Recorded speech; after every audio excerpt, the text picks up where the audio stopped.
Everything you've ever been told about the universe was incomplete, a carefully curated narrative designed to limit your perception. From the moment you first gazed at the stars, you were presented with a story that began with a bang, a cosmic accident, a chaotic explosion that miraculously resulted in life. You were taught that the universe is a cold, indifferent void, that your existence is a random biological event, and that consciousness, your thoughts, your soul, your insatiable curiosity, is merely a byproduct of complex chemistry. But what if this deeply ingrained worldview is a deliberate fabrication?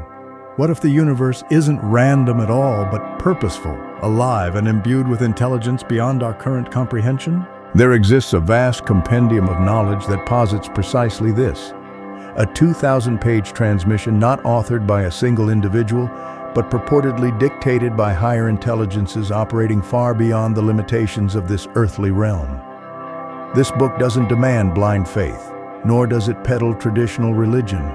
Instead, it meticulously unveils the mechanics of a universe intentionally designed with purpose, identifying Earth, referred to as Uranchia, as merely one small facet of a cosmic reality far grander and more intricately structured than we've been permitted to perceive. And once this new perspective takes root, it's impossible to disregard. What if the foundational principle of the universe isn't chaos, but conscious intention? What if every atom, every planetary orbit, every human heartbeat is an integral element of a vast, deliberate cosmic architecture, intricately layered, intelligent, and far older than humanity has dared to conceive? For the majority of your life, you've been guided to view the cosmos through a restrictive lens. Science offers you matter and motion, meticulously charting the how of existence, while religion provides myth and mystery, attempting to answer the why. However, neither discipline presents the complete picture. One meticulously details the mechanisms, while the other explores the potential reasons, yet neither fully addresses the most fundamental question of all. What is the universe really? According to this alternative perspective, the universe is not a haphazard scattering of galaxies aimlessly drifting through space. It is a dynamic living system with a structure so expansive and meticulously ordered that even our most sophisticated scientific models only scratch the surface of its complexity. At its heart lies Havona, a perfect eternal universe, a central nexus point, a kind of divine control center. Surrounding Havona are 7 colossal super-universes, each containing billions of inhabited worlds, teeming with diverse forms of life. Our super-universe is called Orvanton, and within its vast expanse lies our familiar galaxy, the Milky Way, and our small, relatively chaotic and still evolving world, Uranchia, which we call Earth. But here's the critical piece of information that those who benefit from your limited understanding actively seek to conceal. This isn't simply about celestial cartography, nor is it merely about cataloging star systems or adding more jargon to the field of astrophysics. This is about grasping the profound truth that this cosmic blueprint is alive, conscious, and intelligent. The universe in this model is not a static location, but a dynamic process. An expansive school, a comprehensive system for the evolution of the soul. Nothing within it is accidental, and crucially, nothing within your own life is arbitrary or without purpose. You've been conditioned to believe that energy is simply a force, the movement of electrons, the vibration of light particles. However, energy, as revealed within this alternative framework, is not merely a physical phenomenon, it possesses a spiritual dimension. Everything is energy, yes, but this energy is directed by intelligence. It adheres to unwavering cosmic laws, and consciousness itself is not a mere byproduct of biological processes, but the indelible fingerprint of divinity meticulously embedded within the very fabric of the system. You are not simply passively observing the universe, you are actively participating in its ongoing design. Some profound truths are deemed too complex or potentially disruptive to be openly discussed on mainstream platforms like YouTube. That's precisely why we've established Insights Academy, a free newsletter dedicated to sharing insights and perspectives that are considered too sensitive or challenging for conventional channels. Subscribe below to gain exclusive access, and for a limited time you'll also receive a complimentary digital edition of the Sibelian. According to this expanded cosmic blueprint, every soul embarks on a unique and deeply personal journey, A journey that doesn't abruptly end with physical death or vanish into some vague notion of heaven. Instead, it is a clearly mapped progression through a series of diverse worlds and dimensions, each specifically designed to refine and elevate your individual consciousness. Earth is merely the initial classroom within this vast cosmic curriculum, and the majority of its inhabitants remain largely unaware, figuratively asleep at their desks. That persistent, unsettling feeling you've carried throughout your life, that sense that something fundamental is missing, that the established narrative simply doesn't fully align with your inner knowing, that's not simply your imagination. It's the quiet, persistent awareness that you've been presented with mere fragments of a much larger, more comprehensive picture that has been deliberately kept from your conscious awareness. The institutions that have shaped your worldview, including education, media, and even the scientific establishment, have rarely ventured beyond the confines of what is considered profitable, easily controllable, or deemed safe for the established order. And the profound transformative idea that you are an integral fragment of a divine process actively unfolding across vast superuniverses, that's anything but safe. Such a perspective fosters independent thought, cultivates personal sovereignty, and shatters the systems that rely on small thinking and blind obedience. The comprehensive blueprint of the universe, as meticulously presented in this alternative text, suggests that reality isn't simply an external phenomenon out there, but is deeply interwoven with the fabric of your own being, residing fundamentally inside you. The same intricate structure that holds galaxies in their majestic formations is mirrored within the structure of your own mind. You are not an objective observer passively viewing the universe from an external vantage point. You are the very technology through which the universe is actively understanding itself. Your inherent energy, your conscious awareness, is the raw, unadulterated material of creation. When you truly internalize this profound truth, you cease to ask the limiting question, what is the universe? And instead begin to explore the far more empowering question, what specific role do I play within its unfolding? Because once you genuinely realize that your individual consciousness is not separate from the cosmos, but fundamentally embedded within its intricate tapestry, you begin to recognize that spiritual awakening isn't merely a personal phenomenon, but a cosmic imperative that has already begun to ripple throughout the very fabric of reality. If the universe is truly intelligent, if it constitutes far more than a chaotic soup of random particles and probabilities, then some form of higher intelligence must be actively orchestrating its unfolding. Not in the manner of a king ruling over his subjects or a CEO micromanaging a corporation, but through a system so profoundly advanced, so deeply integrated into the very structure of existence that it doesn't govern through brute force, but guides through intelligent design. And that is precisely where this alternative text begins to unravel everything you thought you understood about the nature of the divine, the realm of the spiritual, and the very fundamental fabric of reality itself. You've been conditioned to envision God as a distant, largely unreachable entity, a patriarchal figure residing in the sky, or a vague presence concealed behind the stained glass windows of religious institutions. However, this alternative perspective doesn't depict a solitary God playing a complex game of chess with humanity. Instead, it unveils an entire intricate spiritual infrastructure, a vast cosmic administration that extends from the infinite reaches of the cosmos to the most intimate aspects of individual existence.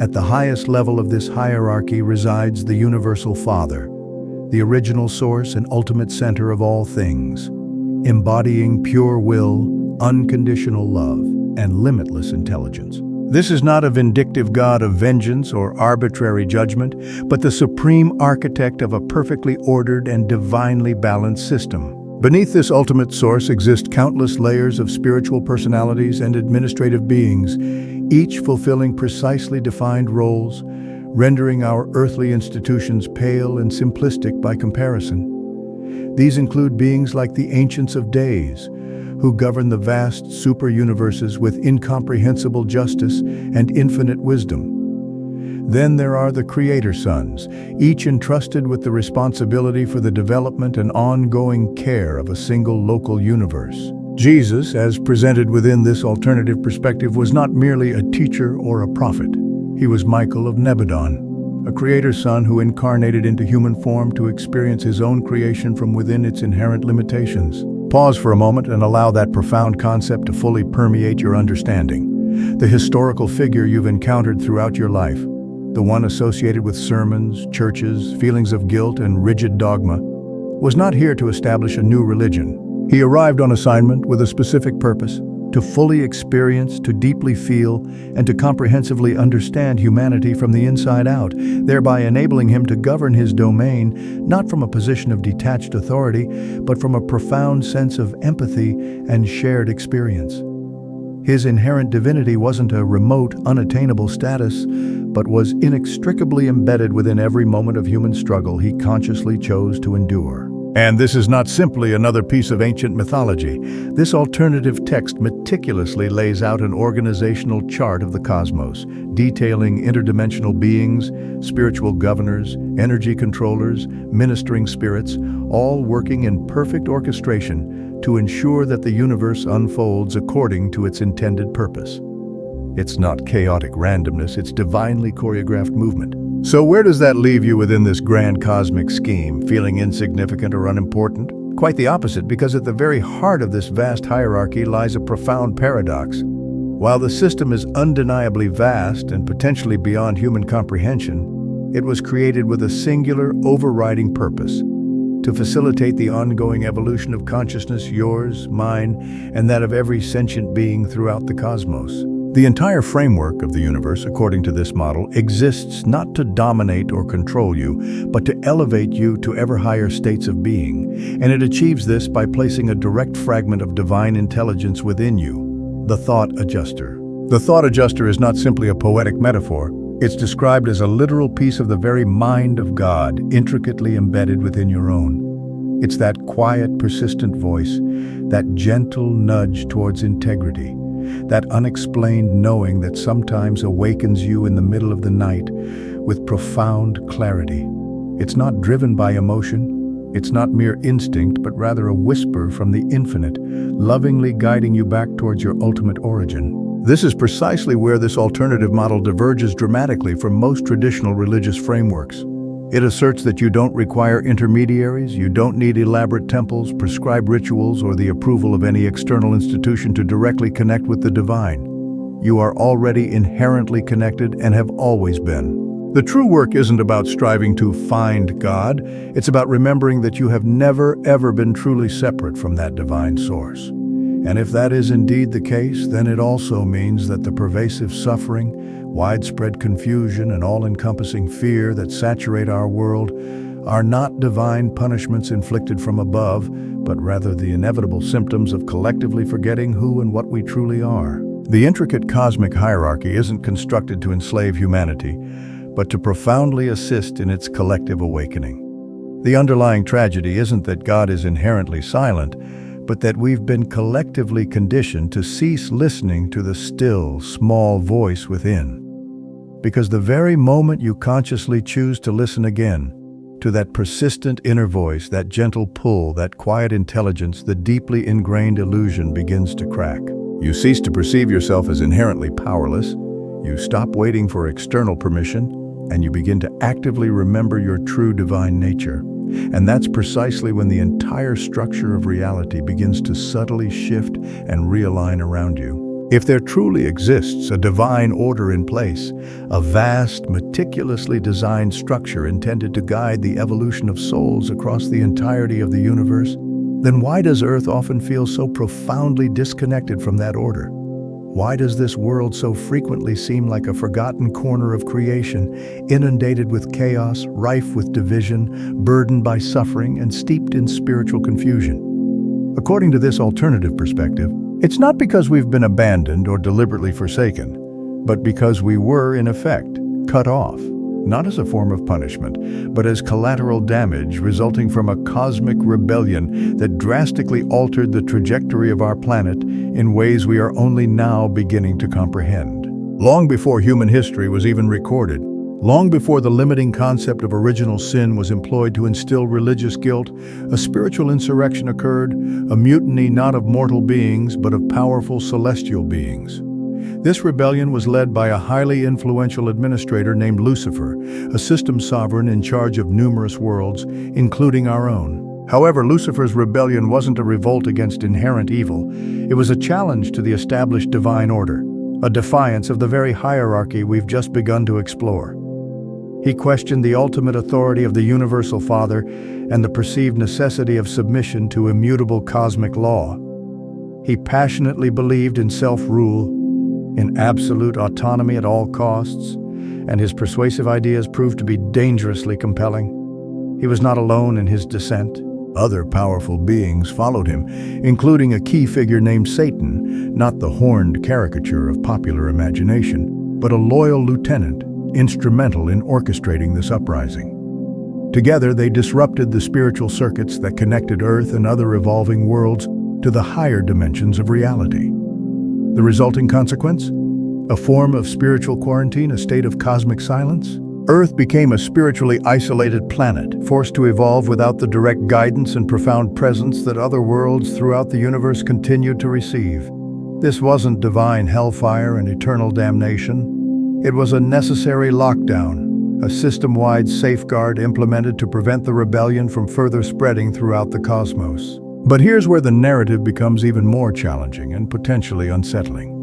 This alternative text suggests that many of the foundational ideas embedded within our established religions, the concepts of eternal damnation, divine wrath, and inherent unworthiness, are profound distortions of this ancient cosmic event.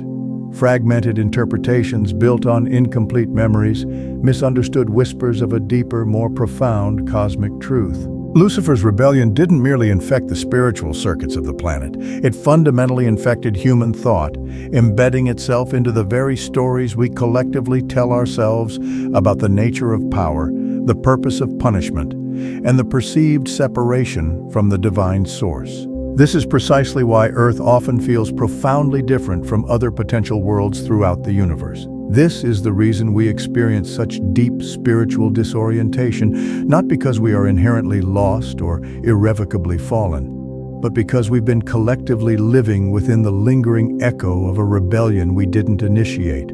A war of ideas that predates human civilization itself, but continues to play out in the ways we currently live, think, and perceive ourselves. We inherited the profound consequences of this cosmic event, and for thousands of years we've been attempting to make sense of a world that often seems tragically disconnected from its own inherent source. However, there exists another, equally important side to this intricate story. This alternative text makes it abundantly clear that while we were indeed quarantined, we were never entirely abandoned. The thought adjuster continued to arrive, the divine spark still entered every willing soul, and eventually the process of cosmic healing began when Michael of Nebadon, Jesus, consciously chose to incarnate on Earth. His arrival wasn't simply a pivotal religious moment. It was a strategic move intended to re-establish the vital link between Earth and the broader cosmic family. His very life served as a powerful declaration that the Luciferian rebellion wouldn't eternally define our collective destiny. And now, for the first time in millennia, the stringent quarantine is gradually lifting, not through the application of brute force, but through the expansion of conscious awareness. As more and more individuals begin to awaken to the inherent truth of their divine identity, to the underlying architecture that governs all of existence, the previously disrupted circuits are beginning to realign. The oppressive cosmic silence is breaking, and the profound connection to the source is actively returning. Comprehending the Lucifer rebellion reframes everything. It's not about the simplistic notions of devils and pitchforks or primitive medieval fears. Instead, it's about understanding a deeply rooted planetary trauma that created a lengthy, intensely painful detour along our evolutionary path. But a detour, no matter how long or arduous, is not a dead end. And every detour can be successfully navigated, provided you possess a clear understanding of where you currently are and precisely how you arrived at your present location. What has historically been painted as myth or metaphor may actually be a form of deeply encoded cosmic memory. And now, armed with this transformative knowledge, the critical question becomes, will you consciously choose to perpetuate the widespread confusion of the past? Or will you boldly step forward into the clarity that has been deliberately withheld from you for so long? You've encountered the ubiquitous phrase, "everything is energy," so many times that it has, for many, practically lost all meaningful impact. It's been printed on countless t-shirts, quoted in a never-ending stream of Instagram captions, and casually tossed around in self-help books as if it were nothing more than a catchy slogan. But what does it really mean at its deepest level? And more importantly, what crucial aspects are those promoting this simplistic slogan deliberately omitting? According to this alternative perspective, energy is not simply motion. It is inherently imbued with meaning. It's not merely the invisible substance of atoms and light, but the very foundational language of the entire universe. What science has long understood as impersonal force gravity, electromagnetism, quantum fields is in fact an integral element of a living system of conscious intention. Matter, motion, and magnetism all meticulously adhere to a deeper, more fundamental law, one that originates not within a sterile laboratory, but within the very mind of the Universal Father. The very fabric of reality is inherently conscious. It may not think in the same way we do, but it is undeniably aware, responsive, and actively directed. Consciousness isn't some random glitch within biological systems. It didn't accidentally emerge from a series of random chemical reactions, nor was it a lucky byproduct of an overly complex brain. Instead, it is the fundamental purpose underlying the entire structure of the universe itself, not a mere unintended consequence of it. According to this expanded view, energy and consciousness are not two distinct things. They're simply two inseparable sides of the same underlying reality. One actively forms, while the other actively informs. Now here's where this understanding becomes profoundly personal. You are not simply in the universe, you're fundamentally made of the very same intelligent energy that governs galaxies. You are not separate from the source. You're inextricably infused with it. At the very core of your being resides what this alternative text refers to as the thought adjuster, a direct literal fragment of God's consciousness lovingly placed within you. This is not simply a comforting poetic idea, nor is it a mere metaphor. It is an actual tangible presence, quietly watchful, always lovingly guiding. Reflect on those pivotal moments in your own life when you inherently knew something without having been explicitly taught. Recall those times when you felt an undeniable pull towards a specific choice that didn't necessarily make logical sense at the time, but ultimately proved to be precisely the correct course of action. Remember waking from a dream with a strange and profound clarity, or feeling a subtle yet significant shift during a moment of profound silence, intense grief, or overwhelming awe that's not simply instinct, that's not just emotion, that's alignment. Your thought adjuster is constantly nudging you, never forcing, never punishing, but gently and consistently guiding you, always subtly pointing you in the direction of your highest potential. It is the quiet voice beneath all the external noise, and the less you consciously listen to the external distractions, the louder that inner voice inherently becomes. This understanding completely shatters the prevailing modern narrative. You are not a mere machine. You are not a bag of chemicals passively chasing dopamine. You are not simply here to struggle for survival within a meaningless void. Instead, you are here to actively grow, to continually refine, and to consciously remember your true divine nature. And that ongoing journey of remembrance, that long and transformative arc from unconsciousness to full cosmic awareness, is the true evolution, not merely of the physical body, but of the eternal soul. Biological evolution is undoubtedly real, but it's only the surface manifestation of a deeper, more profound process. Beneath the surface, something far more powerful is actively taking place. Spiritual evolution, the slow, deliberate movement of consciousness towards ever higher levels of alignment with the divine will. Every decision you make, every challenge you overcome, every moment of profound clarity truly matters. You're not merely passing time aimlessly, you're actively passing through carefully orchestrated stages of profound refinement, each one purposefully preparing you for what comes next. And what comes next is not the ultimate end. According to this alternative perspective, physical death is not a final finish line. It's simply a transition point, a cosmic graduation ceremony. Your unique identity doesn't simply vanish when your body ceases to function. Your awareness continues its journey, seamlessly moving through other dimensions, other realities, other intricately designed systems intended to support your ongoing growth. Life isn't a single, isolated test. It's an ongoing series of interlinked classrooms, and you are currently enrolled in the very first one. This also inherently implies that your energy, your prevailing emotional states, your persistent thoughts, and your underlying intentions are not inherently private. They actively ripple outward, they radiantly resonate, and they profoundly influence far more than you can currently perceive. You're not merely a passive receiver of the universe's inherent energy. You are a powerful transmitter. Your consciousness is a creative force, constantly interacting with the deeper blueprint of existence. So when people simplistically assert that everything is energy, they're not necessarily wrong, but they are fundamentally missing the most important aspect of the concept. It's not merely about frequency, it's about the inherent purpose that underlies it. Conscious energy is the very blueprint of creation, and you are not a passive spectator. You are an active and integral part of the entire magnificent design. For over 2,000 years, humanity has been presented with a carefully edited version of Jesus, a man who has been transformed into myth, elevated into deity, and codified into restrictive doctrine. His name has been repeatedly invoked to justify wars, to build empires, to enforce rigid obedience, and to shame billions of individuals into perpetual submission. But what if the authentic story, the one painstakingly buried beneath centuries of deliberate interpretation and overt control, bears almost no resemblance to established religion?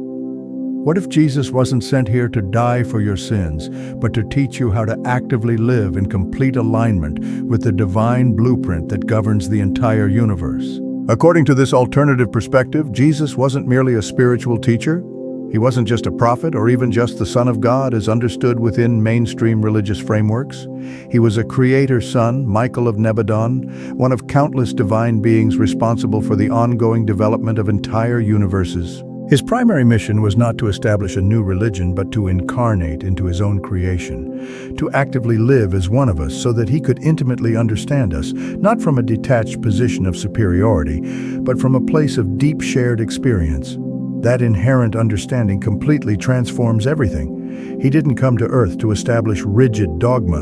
He didn't request that elaborate temples be constructed, that priests be appointed, that complex rituals be performed, or that institutions be built in his name.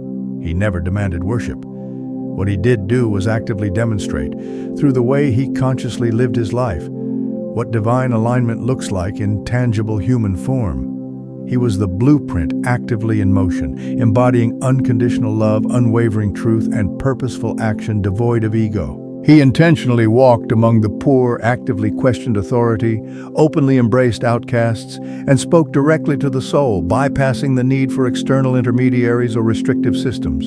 He didn't passively preach belief, he actively demonstrated inner knowing. However, the story that has been repeatedly passed down wasn't about his transformative life, it was primarily about his death. Mainstream Christianity has often fixated on the crucifixion, distorting it into a simple transactional arrangement. He suffered, so you don't have to. Simply believe in him, and you are instantly saved.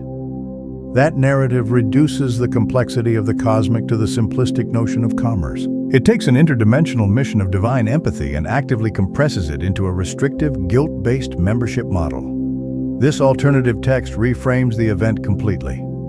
It asserts that the crucifixion was not a fundamental cosmic requirement. It was the tragic consequence of pervasive fear, widespread ignorance, and the deliberate manipulation of institutional power.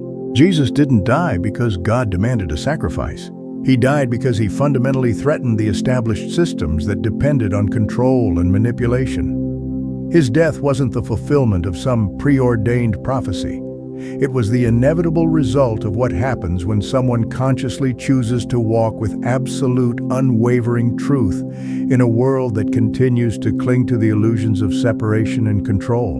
And yet, even in the face of death, he didn't actively resist. He didn't engage in futile combat because his underlying mission wasn't to forcibly overthrow existing systems.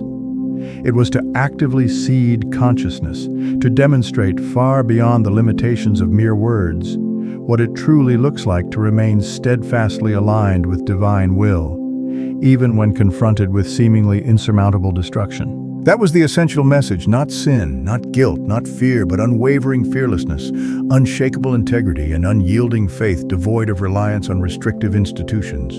What's even more groundbreaking is how this alternative text consciously describes his early life, his childhood, his travels, his conscious questions, and his profound humanity.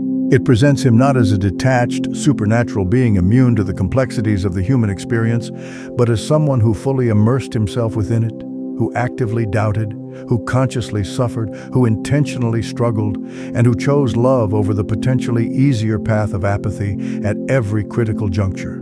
This inherent humanity matters immensely because if Jesus, despite being divine, still had to wrestle with confusion and overcome pervasive fear, then so can you. If he had to actively grow into his inherent role, then your ongoing process of personal development is not a fundamental flaw. It is a sacred path. It means that your transformative journey isn't about achieving instant perfection, but about consciously pursuing constant alignment. Every moment you consciously choose compassion over resentment, actively seek truth over comfortable illusions, and intentionally choose stillness over chaotic noise. You are actively participating in the same divine frequency he consciously came here to embody. And perhaps the most revolutionary idea of all, he's consciously not the only one. According to this alternative perspective, the universe is filled with diverse worlds and countless beings lovingly guided by other creator sons. Jesus simply happened to be ours. That conscious understanding doesn't diminish the inherent meaning of your soul's journey. It enhances it because it deliberately places your soul within a living, breathing universe brimming with intentional purpose. A cosmos where the divine actively reaches out, not through dramatic lightning bolts or ancient texts, but through the tangible experiences of your own life actively working through you. You were never consciously meant to worship him. You were lovingly meant to actively remember what he inherently remembered, that you are not separate, that the divine consciously lives within you, that truth is not something passively received, but something consciously embodied, and that the ultimate mission of Jesus wasn't to be passively exalted, but to actively show us how to walk the same transformative path.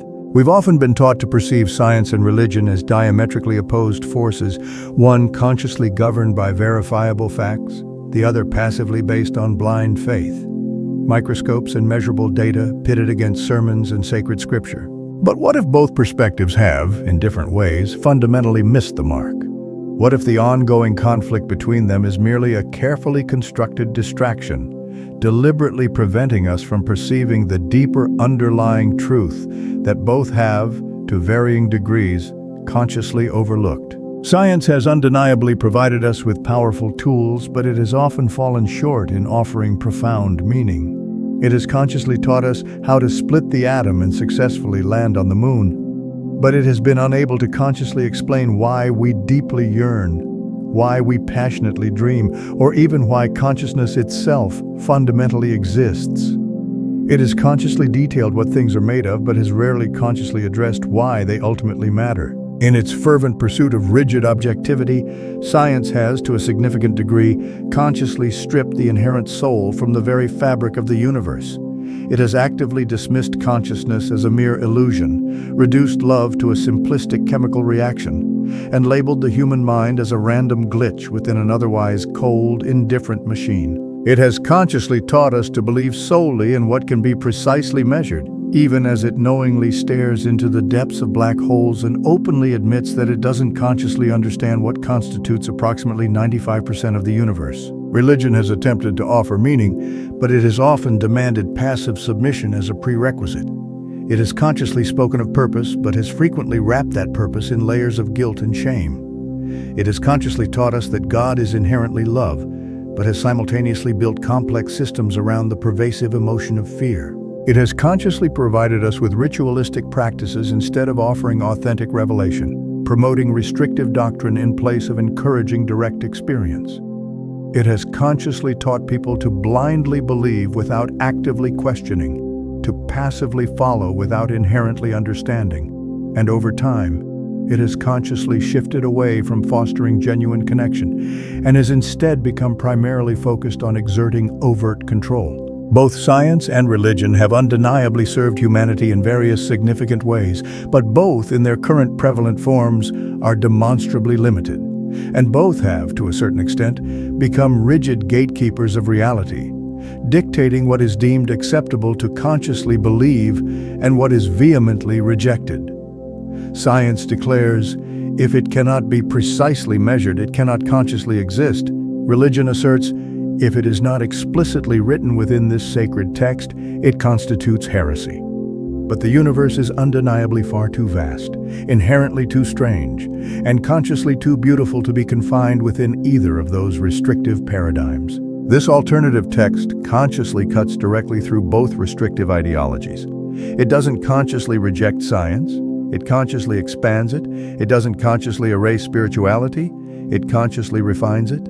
It consciously presents a transformative vision of reality where science and spirit are not conscious rivals, but rather mirror reflections of the same underlying truth, where energy and consciousness are not separate, disparate forces, but intimately intertwined expressions of a singular divine intelligence, where matter is not inherently dead, but consciously directed, where time is not merely linear, but multidimensionally layered, and where you are not a random observer within a meaningless cosmos, but an active and integral participant in a vast, ongoing evolutionary project consciously powered by divine intelligence. This is precisely where both science and religion have consciously faltered. They have consciously attempted to consciously define reality from a detached external perspective, consciously forgetting that the observer is always an inextricable part of the overall system. They have consciously attempted to comprehend the vastness of the cosmos without consciously understanding the fundamental nature of consciousness itself. But consciousness isn't a mere afterthought, it's the foundational cornerstone. It's the essential medium through which the universe becomes consciously aware of itself. That's precisely why the established models are demonstrably breaking down, and that's precisely why so many people are currently awakening. The subtle cracks are increasingly showing. Science can no longer consciously deny the crucial role of the observer, and religion can no longer consciously chain people to fear. And within that expansive in-between space consciously poised between measurable particles and heartfelt prayers, something transformative is consciously emerging, something inherently ancient, something that has always been subtly there. You. Because when you consciously cease outsourcing truth to rigid systems and consciously begin listening to the quiet voice within, you consciously begin to feel it, that undeniable pull towards something inherently larger, that persistent sense that you're not merely passively reacting to the external world, but actively resonating with its deepest underlying principles. That's not simply imagination, that's a profound form of remembrance, a kind of inherent knowing that resides deep within the bones, within the breath, and within the subtle silence that exists between conscious thoughts. And that's precisely where true knowledge begins, not within external textbooks or imposing temples, but within the inherent stillness of your own conscious awareness. In the pivotal moment, you consciously realize that truth doesn't consciously belong to anyone, that it's not owned by science, claimed by religion, or buried within ancient texts. It's consciously alive, constantly moving, inherently breathing, and actively speaks to anyone consciously willing to listen with an open mind and a receptive heart. This alternative text consciously doesn't ask you to blindly discard science or reject faith. It consciously asks you to consciously transcend them, to consciously utilize them consciously, but not to consciously be used by them, to consciously seek answers consciously, not to passively settle for what you've been consciously told, to consciously ask deeper, more meaningful questions, and to consciously trust that the profound answers won't solely come from out there, but will primarily emerge from in here. What if physical death isn't the ultimate end, but simply the gentle bell consciously ringing at the end of your first class?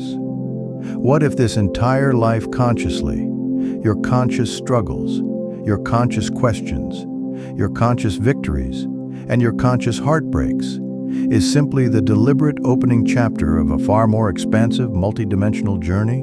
We've often been conditioned to passively believe that life is a one-shot deal, that you're born, you consciously suffer a bit, maybe find some conscious moments of joy, and then it's all consciously over, consciously buried, consciously forgotten, game consciously over.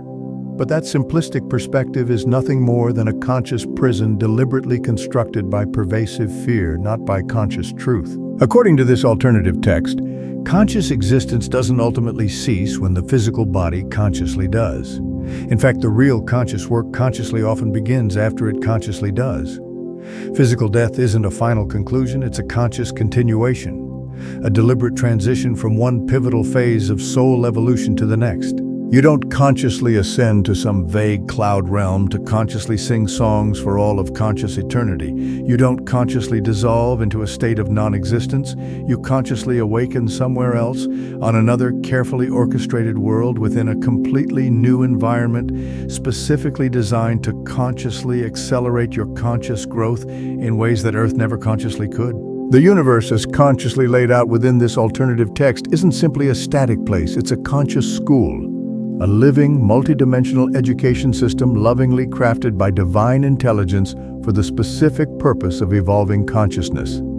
Every consciously planet is a conscious classroom. Every consciously stage of life is a carefully orchestrated lesson in Earth. It's consciously preschool, consciously speaking, of course. We are still consciously learning the basics, still consciously figuring out how to consciously live with unwavering integrity, how to consciously think without being consciously controlled, how to consciously love without imposed conditions.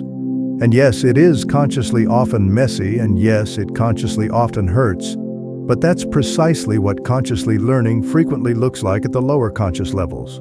Inherent conscious chaos consciously before clarity. And here's the truly transformative part. You consciously chose to consciously come here. Maybe not consciously in a way that you can now consciously remember, but your conscious soul consciously agreed to consciously this conscious experience, to consciously be here on this conscious planet, in this conscious time, to consciously learn what consciously could consciously be learned only through limitation. You consciously wanted to consciously feel what it is consciously like to consciously forget, so that remembering would consciously mean consciously something. You consciously wanted to consciously struggle, so that mastery would consciously be fundamentally real.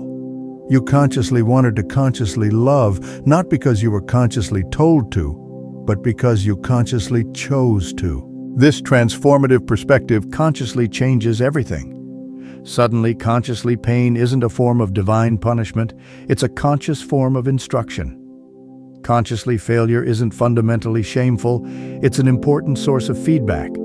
Consciously, death isn't a looming threat, it's a sacred passage. And you are not consciously here to consciously be fundamentally perfect. You are consciously here to consciously evolve. Each conscious life you consciously live, each conscious choice you consciously make, and each conscious truth you consciously accept or reject consciously shapes the next conscious phase of your expansive journey. You are not being consciously judged, you are being consciously prepared. When your conscious time here consciously ends, according to this alternative text, your conscious soul is consciously gently transferred to what is consciously called the mansion worlds, spheres of conscious transition, conscious healing, and conscious preparation. You consciously continue consciously learning, consciously integrating, and consciously refining who you truly are. You're not passively floating in the clouds, you're consciously progressing through structured conscious stages of growth, and at each carefully orchestrated level, more of your authentic nature comes consciously online. More conscious memory consciously returns, more conscious understanding consciously blossoms, and more conscious alignment with the divine will consciously naturally unfolds. It consciously paints a conscious picture of the vast cosmos that's consciously neither rigidly religious nor consciously abstract, but consciously logical, consciously structured, and yet consciously deeply personal. It consciously asserts that the universe isn't a carefully constructed trap. It's a conscious curriculum, that your conscious soul isn't fundamentally a sinner. It's a conscious student, and that conscious graduation doesn't consciously mean consciously escaping Earth. It consciously means consciously mastering what Earth came to consciously teach. So many conscious people consciously live in constant fear of conscious death because they've been consciously told that it's either a final judgment or a permanent silence. But what if it's fundamentally neither? What if it's simply a conscious doorway? And what if all the pervasive fear surrounding it was just part of the deliberate programming designed to consciously keep you small, inherently compliant, and consciously afraid to question the established narrative? Because once you consciously stop consciously fearing conscious death, you consciously begin consciously living consciously very differently. You consciously take consciously more conscious risks, not necessarily reckless ones, but undeniably meaningful ones. You consciously speak with conscious, more conscious truth. You consciously stop consciously chasing conscious external approval. You consciously stop consciously pretending that you've consciously got all the conscious time in the world, and you consciously start consciously using what you consciously have, consciously, more consciously, purposefully. You consciously see Earth not as a conscious place to consciously escape, but as a conscious place to consciously learn what cannot consciously be learned anywhere else. Conscious patience, conscious compassion, and so to bring it all together, what we've explored here is a vision of the universe far beyond the limited stories we've been told. A universe that's alive, intelligent, and deeply purposeful, where you are not just a random accident, but an integral part of a grand, evolving cosmic design. A universe that isn't governed by chaos, but by conscious intention, and where your very existence is imbued with meaning. It's about remembering who you truly are, a fragment of the divine, on a journey of growth and discovery that extends far beyond this earthly realm. Now, I know this is a lot to take in, and it might challenge some long-held beliefs.